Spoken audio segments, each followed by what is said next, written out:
মুকেশ মুকেশ ভাইঙ্গা 30,000 টাকা বাবার কাছ থেকে নিয়েছি। গাড়ি কিনে দিব না, গাড়ি তো আমার নাকবই। হ্যাঁ, গাড়ি এলো দালাল কোনো, গাড়ি আমার আজকের ভিতরে নাকবো।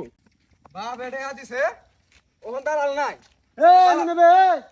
কি রে তুই আবার চেতাচেতি করে কোন গেতাছস? আরে ভাই আর কইও না, সুকেশ মুকেশ ভাইঙ্গা বাবার কাছ থেকে 30,000 টাকা আনছি। গাড়ি তো আমার কিনো নাকবই, গাড়ি ছাড়া আমি চলাই হাম না। আমার আজকের ভিতরে গাড়ির ব্যবস্থা করে দাও। কি আর গাড়ি কিনবি তুই? গাড়ির ব্যবসা তো আমি করি। হয় নাকি তো তোমার বলতেছি, গাড়ির ব্যবস্থা করো। আমার আজকের ভিতরে গাড়ি লাগবো, টাকা নিয়েছি 30,000।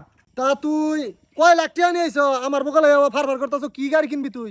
না, 30,000 টাকা নিয়েছি, কানে কি খই লইছে নি শুনো না?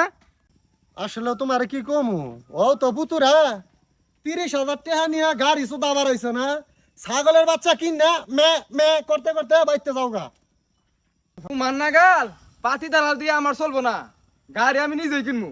গাড়ি তো আমি কিনবই, তোমার কালকের ভিতর গাড়ি কিনে আমি দেখামু। তোমার না গাল পাতি দালাল আমার হাতের মুয়া। কে রে খারো সেটা মেতে কোন যাস? কে ছাগলের বাচ্চা কিনস? কিরে তুই জানোস কি আমি ছাগল বাচ্চা কিনবো? দেখলাম মোটর সাইকেলটা বল গেছে তোর না ছাগলের বাচ্চা কিনে দেবো 30,000 টাকা। ছাগলের বাচ্চা তোর জন্য ঠিক আছে, ছাগলের বাচ্চা মে মে করবো, তুই চালাবি। তোমার তো তার হোতাল নাই, তোমার তো ফির আমাদের বহাইয়া ধাক্কাই নিয়ে জানাকবো বেরিং গাড়ি খেলাও তুমি আইসে দালালি করবা নিকা।